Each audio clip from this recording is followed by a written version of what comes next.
सर्वदेव नमस्कारं केशवं प्रति गच्छति प्रार्थना पुरस्कारं समर्पयामि चमचीमा पाणी पकड़વાનું છે પૂર્વારાધેન સપંચામૃત શ્રી ગણેશ સત્યનારાયણ દેવતા પ્રિયતા નમો ભગવાનની આગળ પાણી મૂકી દેવાનું છે ભગવાન પાસે ચડાયેલું ફૂલ છે તે લેવાનું શોધવાનું આંખે કાને હૃદય ખળવાનું અને પેલા હાથ ધોવાનું ઉત્તર નિર્માલ્ય વિસૃજ્ય બહિર્હસ્તમ પ્રક્ષાલનમ ત્યાં હાથ ધોઈ કરવાનું पुनः फरी पाछू चंदन चोखा फूल भगवान चढ़ाई आपવાનું છે पुनः अभिषेक स्नानार्थे गंधाक्षर पुष्पम शाम्भोज्य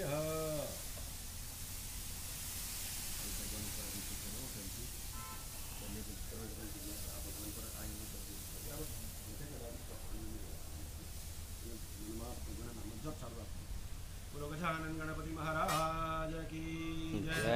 ओम गं गणपतये नमो नमः श्री सिद्धिविनायक नमो नमः विनायक नमो नमः गणपति बाप्पा मोरया। ओम गं गणपतये नमो नमः श्री सिद्धिविनायक नमो नमः विनायक नमो नमः गणपति बाप्पा मोरया। प्रणम्यं शिरसा देवं गौरीपुत्रं विनायकं भक्तावासं स्मरे नित्यं मायुकमार्थसिद्धये। प्रथमं वक्रतुण्डं च एकदन्तं द्वितीयकं द्वितीयं कृष्णपिण्डाक्षं गजवक्त्रं चतुर्थकं लम्बोदरं पञ्चमतः षष्ठमं परमेश दशमं विघ्नराजं च धूम्रवर्णं तथासकं नवमं बालचन्द्रं च दशमं तु विनायकम् एकादशं गणपतिं द्वादशं तु गजाननं द्वादशतानि नामानि ईशन्यपरन्नर विघ्नभायं तस्य सर्वसिद्धिकरं परं विद्याशीलपते विद्या ज्ञानाशीलपते धनं राशीलपते पुत्रं मोक्षाशीलपते गतिं प्रतगणपति स्तोत्रं भवति मासं फलं लभेत् वत्सरे बुद्धिं च लभते नष्टसीतया अस्मेयो ब्राह्मणे च नीतित्वाय समर्पये तस्य विद्या भवेत् सर्वकार्येषु प्रसादः। ओम गं गणपतये नमो नमः श्री सिद्धिविनायक नमो नमः अष्टविनायक नमो नमः गणपति बाप्पा मोरया। विघ्नविनायक मोरया। औषधि चिन्तयतु विष्णुं भोजने च जनार्दनं शयने पद्मनाभं च विद्वारे च प्रजापतिं युद्धे चक्रधरं देवं प्रवासे च त्रिविक्रमं नारायणं तानु त्यागे श्रीधरं प्रियसुन्दरं विश्वेश्वर गोविन्दं शङ्करे मधुसूदनं नृसिंह च पावके जलशायिनं जलमध्ये वराहं च पर्वते रघुनन्दनं गमने वामनं चैव सर्वकार्येषु माधवं षोडशेतानि नामानि प्रातरुत्थाय पठे सर्वपापविनिर्मुक्ते विष्णुलोके महेश्वरे। ओम गं गणपतये नमो नमः श्री सिद्धिविनायक नमो नमः अष्टविनायक नमो नमः गणपति बाप्पा मोरया। विघ्नविनायक मोरया। ओम शांति शांति शांति आकाशास्पदं तो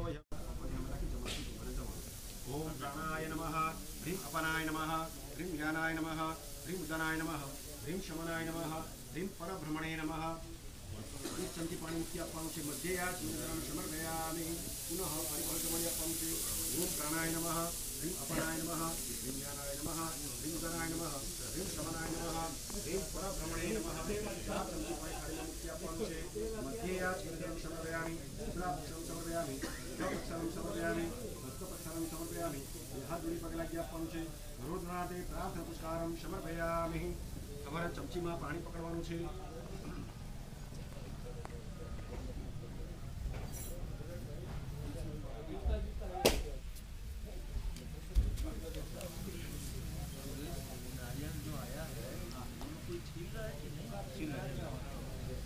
सर वो छिला हुआ है।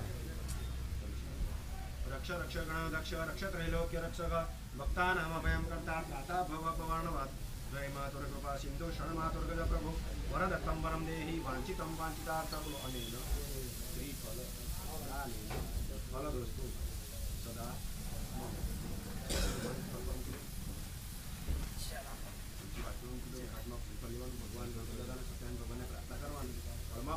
મળ્યું શ્રીફળ. શ્રી એટલે લક્ષ્મી. લક્ષ્મી રૂપી ફળ અમે તમને અર્પણ કરીએ છીએ. શ્રીફળ ઉત્તર ફળ પણ પ્રાપ્ત કરાવજો અને સૌને સુખી કરજો. અમારા સર્વની મનોકામના પૂરી કરો. તમારા મનમાં જે કંઈ મનોકામના હોય ભગવાન પાસે જે કંઈ મનની ઈચ્છા હોય એને આખો બંધ કરી ભગવાન પાસે વ્યક્ત કરવાનું. પછી શ્રીફળને કપાળે કાઢી ભગવાનને અર્પણ કરી દેવાનું. આવાહિત દેવતાના વિશેષાજ્ઞામ સમર્પયામિ. હાથ જોડી ભગવાનને પગે લાગી પ્રાર્થના કરવાની. યથાશક્તિ મેં તમારું પૂજન કર્યું છે. મારી પૂજામાં કંઈ ભૂલચૂક થઈ હોય તો માફ કરજો. અમને સૌને સુખી કરજો. અમારા સર્વની મનોકામના પૂરી કરજો. હરિ હરિ ઓમ વક્રતુંડ મહાકાય સૂર્યકોટિ સમપ્રભ નિર્વિઘ્नं કુર્મે દેવ સર્વકાર્યેષુ. પાદ્યોપાદ્યમ સમર્પયામિ. હસ્તે હરિકમ સમર્પયામિ. મુખે આચમનજલમ સમર્પયામિ. વરુણમ સ્નાનમ સમર્પયામિ. ઉપર પછી ફૂલ મુક્તિ આપવાનું છે. માલ્યાદિને સુગંધેને માલત્યાદિને પ્રભુ મયાની તાની પૂજાર્થમ પુષ્પાણીમ પ્રત્યે પુષ્પમ સમર્પયામિ. બે હાથ જોડી પગે લાગી આપવાનું. નમો નમસ્તે સ્ફટિક પ્રભાય સુત્વે સહારાય સુમંગલાય શુભા સહસ્તા સદશાસનાય જલાધિનાથાય નમો નમસ્તે. પ્રાર્થના પુરસ્કારમ સમર્પયામિ. તમે ડાબો પગ ગોળ જમણો પગ પાડી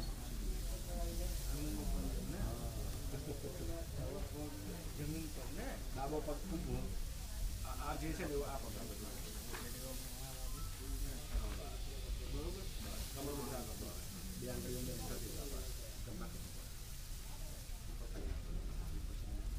भ्रवंतो भ्रवंतो तेनाय प्रमाणेन वीडियो भी ज्यादा फोटो भी लेते हैं। ओम दीर्घानागा नदियो गिरिशपदानेन पुण्यं पुण्याहं दीर्घमायुरस्ति भ्रवंतो भ्रवन्तु तेनाय प्रमाणेन पुण्यं पुण्याहं दीर्घमायुरस्तु. ओम यस्य स्मरणमात्रेण जन्म संसार बंधनात् विमुच्यते. नमस्तस्मै विष्णवे प्रभा विष्णवे तेनाय प्रमाणेन पुण्यं पुण्याहं दीर्घमायुरस्ति भ्रवन्तु भ्रवन्तु तेनाय प्रमाणेन पुण्यं पुण्याहं दीर्घमायुरस्तु. तुलसी कपाल लगावं बोलो तथास्तु. शुभं भवतु. भूमि स्पर्शः किंचित् जलेन निष्कास्य 5 मिनट में भी गया पीठे संस्थाप्य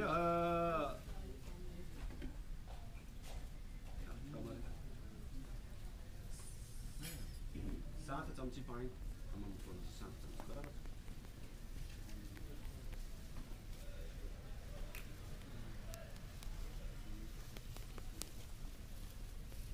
शिवाप सन्तु शिवापः सौमने अस्तु असु सौमनश अक्षतं चारिष्टं चास्तु अक्षतं चारिष्टः गन्धा पान्तु सौमंगल चास्तु अक्षता पान्तु आयुष्यमस्तु पुष्पाणि पान्तु श्रेयोस्तु ताम्बूलानि पान्तु ऐश्वर्यमस्तु फलानि पान्तु बहुधर्मस्तु दक्षिणा पान्तु बहुधर्मस्तु पुनरपातृ समर्चितो श्री यशो विद्या विनयितं बहुपुत्रं बहुधनं चायुष्यं चास्तु. व्रत जप तप नियम स्वाध्याय कृत दया दाम विशिष्टं सर्वेषां ब्रह्मण मनः समाहितं समाहिता मनस्मः प्रसिद्धन्तु भवन्तः प्रसन्नास्मः. मनमा अस्तु अस्तु बराबर. यजमान गुरु है शांतिरस्तु पुष्टिरस्तु तुष्टिरस्तु वृद्धिरस्तु यज्ञमस्तु आयुष्यमस्तु शिवा कर्मरस्तु कर्म समृद्धिरस्तु धनधान्य समृद्धिरस्तु पुत्र पुत्रादि समृद्धिरस्तु. यत् पापम रोगम अशुभम अकल्याणम तदुहे प्रतिभस्तु. उत्तर कर्म निर्विघ्नमस्तु. उत्तर क्रिया शुभ स्वप्न संप्रदायम बोलवांचु बोलो. भो ब्राह्मणाः मह्यं सह कुटुंबिने आशीर्वचन अपेक्षमाणाय पुण्याहं कल्याणं वृद्धिं स्वस्तिं श्रीः अस्तु पुण्याहम् अस्तु कल्याणं कर्म वृद्ध्यताम् आयुष्यमते स्वस्ति अस्तु श्रीः अस्तु श्रीः अस्तु श्रीः. चमची માં પાણી પકડવું છે અને એના પુણ્ય વાચન કરવાના દેવતા લતા પ્રજાપતિ પ્રિયતા નમમાં પાણી મૂકી દેવાનું છે. ચમચી મૂકી દેવાની. બે હાથ ખુલ્લા રાખવાના છે. हरि ओम द्यौः शान्तिरन्तरिक्षगुः शान्तिः पृथिवी शान्तिरापः शान्तिरोगदयः शान्तिः वनस्पतयः शान्तिर्विश्वे देवाः शान्तिर्ब्रह्म शान्ति सर्वगुणो शान्ति शान्तिरेव शान्ति श्यामा शान्तिरेधि. यतो यतः समीहसि ततो नो कुरु अभयं कुरु शन्न गुरुभ्यः प्रजाभ्यः. हाथમાં આવેલું પાણી નાખતા પર ચડાવી દેવાનું. तेन एकतंत्र भगवान नारायण प्रियता नमः. चमची મૂકી દેવાની છે. બે હાથ જોડી કૃષ્ણ પગે લાગી આપવાનું છે. या देवी सर्वभूतेषु लक्ष्मी रूपेण संस्थिता नमस्तस्यै नमस्तस्यै नमस्तस्यै नमो नमः. महालक्ष्मी माता की जय. આપણે પુણ્ય વાચન ભગવાનની પૂજા આપણે જે પણ કમાઈએ ને વર્ષ દરમિયાન એનો 10% હિસ્સો ભગવાનના નામનો કરવો પડે. એના માટે એનું ભગવાનનું કાર્ય કરવું પડે. પૂજા પાઠ કરવો પડે, કાં તો જાત્રા જવું પડે, કાં તો કોઈને દાન કરવું પડે, કાં તો મંદિરમાં દાન કરવું પડે. તો આપણે આ નિયમથી આપણે ચાલતા હોય તો આપણા ઘરમાં શુભ લક્ષ્મીનો વાસ થાય. લક્ષ્મી ટકે આપણા ઘરે. तो अमुक जन बात करे कि जो आप तो छोड़ो मरी गए करोड़ रुपया આવ્યા तो 6 મહિનામાં કઈ જગ્યાએ ખબર પડી એટલે આપણે જો ભગવાનનું કાર્ય કરીએ 10% હિસ્સો જે એમનું આપણે કરીએ ને તો આપણા ઘરમાં શુભ લક્ષ્મીનો વાસ થાય અને લક્ષ્મીજી વધે આપણે એના પુણ્ય વાચન ભગવાનની પૂજા કરે બરાબર છે એ તમારી પર અભિષેક કરવાનો છે તો અભિષેક તો અભિષેક બે જગ્યાએ થાય એક ભગવાન પર આપણે કરી ગયા પહેલાં બીજો જ્યારે રાજા પર જ્યારે રાજગાદી પ્રાપ્ત થાય ને ત્યારે રાજ્યાભિષેક કરવામાં આવે તો આજે તમારી પર પણ અભિષેક કરવામાં આવે કારણ કે આજના દિવસ પર તમે રાજા છો पूजा बैठा है આજના દિવસ તમે રાજા કઈ રીતે રાજા આપણા મનમાં એવો પ્રશ્ન बीच बीच में शॉर्ट वीडियो कर देता हूँ। ડ્રાય ફ્રૂટ લાવ્યા ફ્રૂટ લાવ્યા પ્રસાદનો સામાન લાવ્યા જેને પૈસા ચૂકવી લાવ્યા ને જેને પૈસા જેને તમે પૈસા ચૂકવા ને એનું આજના દિવસનું ભરણ પોષણ તમારા થકી થવાનું અને જે ભરણ પોષણ કરે એ રાજા એટલે તમે તમારી પર અભિષેક કરવામાં આવે પછી મેં બોલ્યો વચ્ચે વ્રત જપ તપની में स्वाध्याय रूप में नारद जी की इस प्रकार की स्तुति सुनकर विष्णु भगवान मुस्कुराते हुए बोले, हे मुनिवर, निसंकोच होकर अपने आप आने का कारण बताइए। तब नारद जी ने कहा, पृथ्वीलोक के प्राणी अपने अपने कर्मों के अनुसार विभिन्न योनियों में रहते हुए दुखों से पीड़ित थे। मुझ पर कृपा करते हुए कोई ऐसा उपाय बताइए जिससे मनुष्य का दुख नष्ट हो सके। तब विष्णु भगवान ने कहा, हे नारद, अब मैं ऐसे व्रत का वर्णन करने जा रहा हूँ जिसे करने से विश्व के सभी स्त्री पुरुषों को पापों से मुक्ति मिलेगी, निर्धनता नष्ट होने से मनुष्य आनंदपूर्वक जीवन यापन करेगा। श्री चैतन्य भगवान के इस व्रत को करने से उसकी सभी मंगल कामनाएं पूरी होगी। नारद जी ने जब व्रत हेतु विधि विधान की जानकारी चाही तो श्री नारायण बोले, मनसा वाचा कर्मणा से शुद्ध होकर मनुष्य भक्ति एवं श्रद्धा भाव से किसी भी दिन यह व्रत कर सकता है। नैवेद्य आदि भक्ति भाव से अर्पित कर ब्राह्मण को भोजन कराए और दक्षिणा दे। इस प्रकार के सत्यान की आराधना करने से सभी कष्टों से मुक्ति पाकर वह धन संपन्न व सुखी होकर आनंद पूर्वक जीवन व्यतीत करेगा। इति श्री वाखंड सत्यनारायण प्रथमोध्याय श्री सत्यनारायण देव की जय। कृष्ण कन्हैया लाल की जय। राजा रण छोड़ की जय। तो वाचः श्री शुचि बोले, हे ऋषि, अब मैं आपको अपने उस निर्धन सबसे पहले व्रत किया। प्राचीन समय में वह निर्धन ब्राह्मण काशी में रहता था। भिक्षा मांगकर वह अपना जीवन यापन कर रहा था। ब्राह्मण की दुर्दशा देखकर ब्राह्मण से प्रेम करने वाले श्री चैतन्य भगवान ने एक दिन बूढ़े व्यक्ति का रूप लिए परिवर्तन कर उसके पास जाकर आदर से पूछा, हे ब्राह्मण देवता, तुम इस तरह घर घर भिक्षा मांगकर अनेक कष्टों को सहन करते हुए कैसे जीवन यापन करते हो? दरिद्र ब्राह्मण ने कहा, हे मित्र, आय का कोई साधन न होने के कारण मैं भिक्षा मांगकर अपना जीवन यापन कर रहा हूँ। निर्धन ब्राह्मण की बात सुनकर बूढ़े व्यक्ति ने कहा, हे मित्र, श्री चैतन्य भगवान का व्रत करने से सभी कष्टों का निवारण हो जाएगा। श्री चैतन्य भगवान की पूजा आराधना करने से तुम्हारी सभी मनोकामनाएं पूरी होंगी और तुम्हारे घर में धन संपत्ति की वर्षा होगी। ब्राह्मण को व्रत करने का विधान बताकर श्री चैतन्य भगवान अंतर ध्यान हो गए। निर्धन ब्राह्मण ने बूढ़े व्यक्ति का द्वारा बताया व्रत को करने का निश्चय किया। उस रात उसे नींद नहीं आई। वह व्रत करने के बारे में भी सोचता रहा और रात भर श्री चैतन्य भगवान का स्मरण करता रहा। प्रातः उठकर चैतन्य भगवान का व्रत करने का घर में धन धान्य की वर्षा होने लगी। हे श्रेष्ठ मुनिवर, अब मैं आपको उन लोगों की भी कथा सुनाता हूँ जिन्होंने उस ब्राह्मण से श्री चैतन्य भगवान की व्रत कथा सुनकर यह व्रत किया और उनके कष्ट दूर हुए। धन संपत्ति से संपन्न उस ब्राह्मण ने हर माह नियमित रूप से व्रत करते हुए जब अगले माह की सत्यनारायण भगवान का व्रत किया तो उस व्रत में बहुत से बंधु बांधव और मित्र सम्मिलित हुए। उस समय एक बूढ़ा लकड़हारा वहाँ से गुजरा। उसने बड़ी प्यास लगी रही थी। अंततः जल पीने की इच्छा से बूढ़े लकड़हारे ने लकड़ियों के गठड़ को जमीन पर रखा और घर के आंगन में पहुंचकर उस ब्राह्मण से पूछा, ये ब्राह्मण देवता, आप यह किसका पूजन कर रहे हैं? इस व्रत से करने से क्या लाभ होता है? कृपा करके मुझे बताइए। बूढ़े लकड़हारे की बात सुनकर उस ब्राह्मण ने कहा, मैं अपने बंधुओं बांधवों और परिचितों के साथ श्री चैतन्य भगवान की पूजा कर रहा हूँ। इस व्रत को करने से श्री चैतन्य भगवान की अनुकंपा से निर्धनता नष्ट होती है और संसार के दुखों से मुक्ति मिलती है। ब्राह्मण के इस व्रत का वर्णन सुनकर बूढ़ा लकड़हारा बहुत प्रसन्न हुआ और मन ही मन चैतन्य भगवान का व्रत करने का निश्चय किया। चलते हुए लकड़हारे ने मन में सोचा, आज लकड़ियाँ बेचने से जो धन मिलेगा उस धन से मैं सत्यनारायण भगवान की पूजा करूँगा। ऐसा विचार करने से उस दिन लकड़हारे को लकड़ियों की अधिक से रुपये मिले। लकड़हारे ने उस रुपये के लिए घी, दूध, दही, गेहूँ का आटा और शक्कर खरीदा और घर लौटकर लकड़हारे ने देवों की प्रिय काशी नगरी में श्री चैतन्य भगवान की पूजा की। उस पूजा में उसके परिवार के व आसपास के लोगों को भी सम्मिलित हुए। श्री चैतन्य भगवान की पूजा और व्रत सुनने के बाद लकड़हारे ने प्रसाद बांटकर स्वयं भी प्रसाद ग्रहण कर किया। सत्यनारायण भगवान की अनुकंपा से लकड़हारे के घर में धन धान्य की वर्षा होने लगी। उसकी निर्धनता दूर हो गई। श्री चैतन्य भगवान की पूजा करते हुए लकड़हारा आनंदपूर्वक जीवन यापन करता हुआ अंततः में मोक्ष को प्राप्त होकर वैकुंठ धाम को चला। इसी श्रीवाखंड सत्यनारायण द्वितीय अध्याय श्री सत्यनारायण देव जय कन्हैया लाल की साधारण छोड़ के श्रुतवाच। श्री जी बोले, हे ऋषि मुनियों, अब मैं आपको आगे की कथा सुनाता हूँ। प्राचीन समय में कनकपुर में उल्कामुख नाम का एक बुद्धिमान तथा सत्य नदी के किनारे एक बड़ी नाव आकर ठहरी। उस नाव में एक धनी व्यापारी यात्रा कर रहा था। वह बहुत सा धन कमाकर अपने नगर को लौट रहा था। उसका सारा धन उस नाव में रखा हुआ था। नाव से उतरकर व्यापारी राजा के समीप पहुंचा।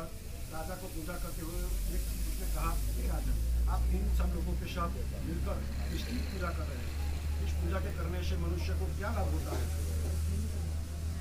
राजा ने व्यापारी से कहा, हम पूर्णिमा को सत्यनारायण भगवान का व्रत करते हैं और फिर पूजा अर्चना के बाद भगवान का प्रसाद लोगों को बांटकर स्वयं भी प्रसाद ग्रहण करते हैं। सत्यनारायण भगवान की पूजा से दुखों के सारे दुख दूर होते हैं। राजा की बात सुनकर व्यापारी ने कहा, राजन, मैं भी सत्यनारायण भगवान का व्रत करना चाहता हूँ, कृपया मुझे इस व्रत को करने की विधि बताएं। राजा ने व्यापारी को सत्यनारायण व्रत की पूरी विधि बताई। राजा ने व्रत कथा सुनने के बाद व्यापारी को भी प्रसाद दिया। श्री चैतन्य भगवान का स्मरण करते हुए व्यापारी ने प्रसाद ग्रहण किया और लौटकर अपनी पत्नी लीलावती से कहा, हमारी कोई संतान नहीं है। यदि सत्यनारायण भगवान की अनुकंपा से कोई संतान हुई तो मैं सत्यनारायण भगवान का व्रत अवश्य करूँगा। व्यापारी के ऐसा निश्चय करने के कुछ समय बाद लीलावती गर्भवती हुई। 10वें महीने में उसने एक सुंदर कन्या को जन्म दिया। व्यापारी ने पुत्री जन्म पर बहुत खुशियाँ मनाई, लेकिन सत्यनारायण भगवान का व्रत नहीं किया। जब उसकी पत्नी लीलावती ने अपने पति से व्रत करने के लिए कहा तो वह बोला, अभी क्या जल्दी है? इसका विवाह होगा तो मैं अवश्य श्री चैतन्य भगवान का व्रत करूंगा। अपने पति के वचन सुनकर लीलावती चुप रह गई। व्यापारी की कन्या कलावती शुक्ल पक्ष से चंद्रमा की तरह बढ़ने लगी। एक दिन व्यापार में बहुत सा धन कमाकर लौटा व्यापारी ने अपनी बेटी को सहेलियों के साथ उपवन में घूमते देखा तो उसने उसकी विवाह की चिंता होने लगी। व्यापारी ने कलावती से के लिए सुयोग्य वर ढूंढने के लिए अपने सेवकों को दूर दूर के नगरों में भेजा। व्यापारी के सेवक कंचनपुर नगर में पहुंचे। उस नगर में उन्होंने एक वणिक पुत्र को देखा। वणिक पुत्र अत्यंत सुंदर और गुणवान था। सेवकों ने वापस लौटकर व्यापारी को वणिक पुत्र के बारे में बताया। व्यापारी उस सुंदर लड़के को देखकर बहुत प्रसन्न हुआ और कलावती का विवाह बहुत धूमधाम से उसके साथ कर दिया। दहेज में उसने वणिक पुत्र को बहुत सा धन दिया। कलावती का विवाह भी हो गया, लेकिन व्यापारी ने श्री सत्यनारायण भगवान का व्रत नहीं किया। लीलावती ने अपने पति से कहा, नाथ, आपने कलावती के विवाह पर श्री सत्यनारायण भगवान का व्रत करने का निश्चय किया था, अब तो आपको व्रत कर लेना चाहिए। पत्नी की बात सुनकर व्यापारी ने कहा, अभी तो मैं अपने दामाद के साथ व्यापार के लिए जा रहा हूँ। व्यापार से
जय विश्वकर्मा भगवान